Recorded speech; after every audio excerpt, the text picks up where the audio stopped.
çağında.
Ver.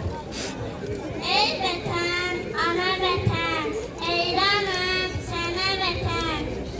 Dörd dörü göllərim var, yamyaşıl çöllərim var.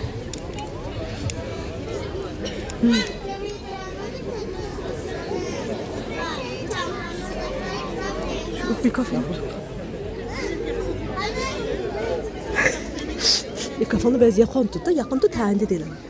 Ha, deyiləm. Ha. Mən gidirəm gəməli.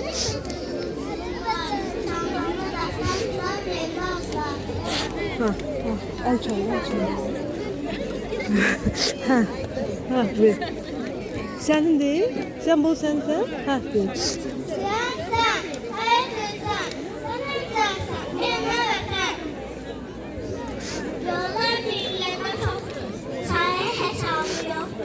Boştan yolu, dağ yolu, aran yolu, dağ yolu. Bir yol var ki dünyada, ona gitmişəm kadar. Həmişə düşür ya da, qoca olana gedər. Mən məktəbə gedirəm, sevini eller gülür. Danadım yoxdur ocaq, elimdə dündər durur.